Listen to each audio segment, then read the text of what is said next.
Hello, I'm Jackie Guerrero. I'm John Dobard. I'm Vicki Ramos-Harris. We created the COVID-19 Vulnerability and Recovery Index to determine where the communities most hurt by the pandemic live.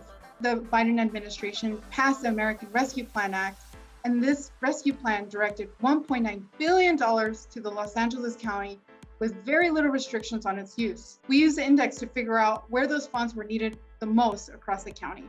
The board voted unanimously to adopt the motion's recommendations for an equity funding formula, equity principles, and transparency requirements that will clearly guide the distribution of these rescue plan funds. We brought together the Census Policy Advocacy Network, or CPAN, to accomplish two goals: to ensure that hard-to-count populations in California were accurately counted, and to build power in grassroots organizations. Although the usual census outreach strategies were taken from us due to the COVID-19 pandemic, California still exceeded its 2010 self-response rate. The next step, redistricting. We have convened a statewide redistricting alliance of power-building organizations to ensure racial equity is one of the key determining factors in how the lines are drawn.